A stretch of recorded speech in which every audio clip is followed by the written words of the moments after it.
we dated for 2 years and married for 8 years. So my first daughter is 8 years. So this thing has happened for the past 8 years in all these things. But at the end of the day, I had to figure out that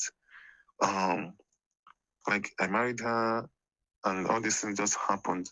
Maybe I don't know who she is and who she was, or like in a spiritual dimension, it's not physical, because physical, she's just the nicest human being you can ever be with, the most decent human being you can ever be with. Like,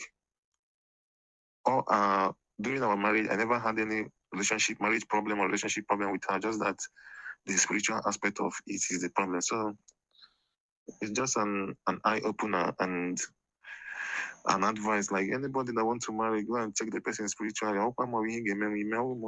We just back up, because it's not easy. It's not just easy. Ọ bụ nne m, unu anụgonu, ntị m akara ntị unu, akwa ịfụ unu nwa anụnwa ụfọdụ fụrụ ife o, ụfọdụ fụrụ ife. Biko nwanne m nwoke, I am so sorry about this. Ịma na it's a pity, in fact, it's a pity. It's a pity. And may her soul rest in peace. Amen. Ịma na ihe o ji wee sị ka o shia destiny bụ, ọ bụrụ na ị chọrọ ịnụ nwaanyị, and o nwee story m ogele, that story one guy hapụrụ nwunye onye ọ chọrọ ịnụ wee jee nụbazia nke dọbala calabash na bie tinyesie pikcha wee sị ka o shia destiny. Ihe ọ na-akọwa wee bụrụ na mgbe ụfọdụ ụmụ nwaanyị ndị bụ si na mmiri bụ ndị eze nke na fada bụ ajọ mmadụ, ọkwa ịghọtago. It's just unfortunate na nwunye bụ ezigbo mmadụ, kama na spiritual part of her life ebe afọ ka ọ nọ wee nwee nsogbu, ọkwa ịghọtago. Mana o nwere ife nna m kwuru one day, ọ sị, I think na papi agwala ya or something, na ọ bụrụ na ị chọọ ịnụ nwaanyị jee jụọ ese, wee sị gị dat na nwunye gị si na mmiri, ọ na o nwere ife mmiri, na ọ na-aka mma ka ime ife mmiri afọ mgbe afọ nwaanyị afọ ka nọ be nna ya than imie mgbe ị nụbagoro ya anụba. Do you understand now? It's like nwaanyị nwere di mmiri, ị bịa n'ụbịa na-egbutobeghị ya na di mmiri. Ịba be mmadụ kịta akpọrọ nwunye nụba, kedu ife ọ ga-eme gị? Ọ ga-eme gị ife niile gba. Do you understand? Mana ọ bụrụ na ije ebe nna ya jee kewee ya na di mmiri bifo wee nụbịa, o nwere ozi aka di mmiri dona ya bifo wee nụbịa na ọ gị nwa nwunye.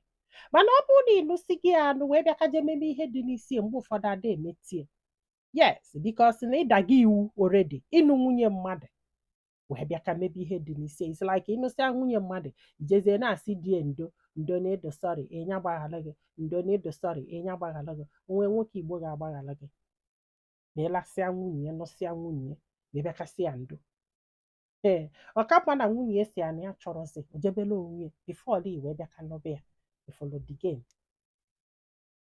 That's why eji asị gị jụọ ese.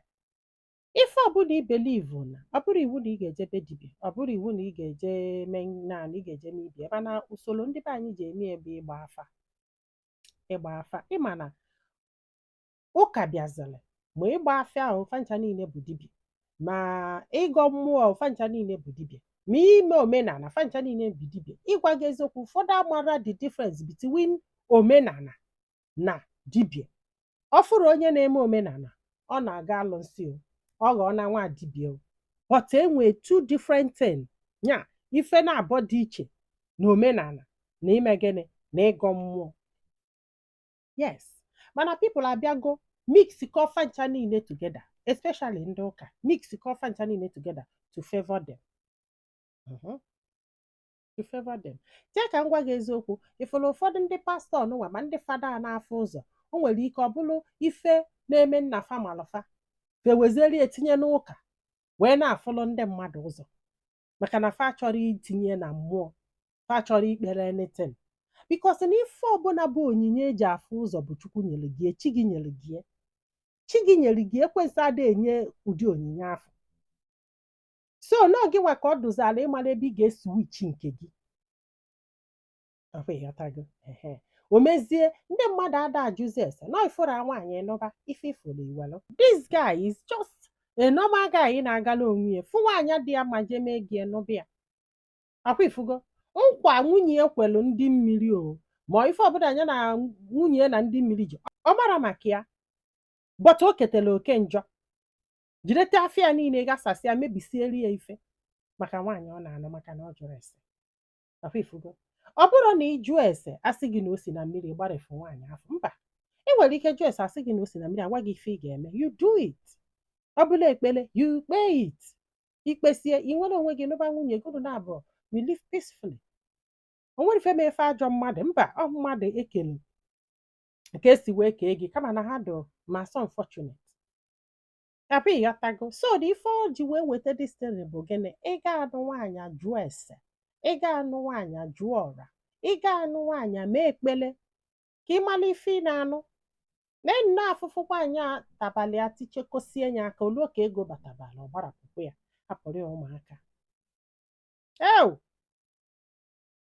na ndo just nedo ụmụ gị anya take care of them and keep your eyes on them ịghọtago onye nwee ntị ya nụlụ inweghị ntị ị nwere ike ife ife ọma taa echi niile ife Adaobi nwanne echi ife Ugoye nwanne ịnụba mgbankwọ ịghọtago ịnụbaza mgbankwọ afọ ọ gbabazia gị ose bupụtakwala anyị ahịa anyị akọ ọnya na iru akwụkwọ ịghọtara na ajụkwa na-ese ajụ na-ese ivin nwaanyị na-ajụ ese maka nwoke ọ bụrụkwasị nwaanyị ka a na-ajụla ese mba nwaanyị na-ajụ ese maka nwoke a lot of things involved o nwere ndị bụ nwantị na ọdị ọda bụ nsogbu ha ọ na ịmara na nwoke na-anụ nwaanyị mmiri tu anụgomie nwoke na-anụ nwaanyị mmiri all distance bụ ife iji wee kwesị ịjụ ese malụ ma jee ka m gwa gị sef a na-ajụ ese sọsọ ka ịmalụ mụ na aka anọkwa ogologo ndụ ma ọ ga-adabakwala unu mụ na aga ebikwa ọfụma mụ na aka amụtakwa ụmụaka so many things ka a na-ajụlụ dese ọ bụrụ iwu na ị ga-eje na nke dibịa wee jụọ ese a na-eme ekpere a na-eme so many things mana ife ndị be anyị dobere etu esi eme ya ọnya mere na marriage na last day kịta marriage na-agbasa anyhow because na nwoke nwere ike fụrụ 6 months o jee mee ego gị wanyị na ya na ugo akwụgo 10 years ọ hapụ ya ike gwụrụ ụmụnne m tii na ọnụ n'okwu a ọdụmma ịjụ ese wee jee nụọ nwaanyị ka ọ na ọdụrọ mma maka na ị na-eje ụka etu ndị be anyị si wee dobie ọ ka mma karịa etu ndị ụka si wee dobie anyị niile na-eje ụka ọsọlaikara anyị ada eje ụka mba imeche na m ada eje ụka mba ebido m n'obere wee jegide ụka anyị niile na-eje ụka mana ihe dị different between me and you is that na amaala m tradition ịghọtara like tradition is different from ịkọ mmụọ I understand that yes mana gị nwa ịnụ tradition ichemọ ịgọ mmụọ ịnụ omenala ichemọ ịgọ mmụọ ịghọtago mmụọ bụ ife idobere n'efe abụrụ chukwu ọnya bụ mmụọ mana tradition bụ ọdịbendị dị ọlụfa etu ndị si eme ife o wee gaa alụfa etu nna nna fa si eme ife o wee gaa alụfa is very different from ịkọ mmụọ ikpere alụnsị yes chai ike agwụla debe anyị daalụnụ ka ọ dịnụ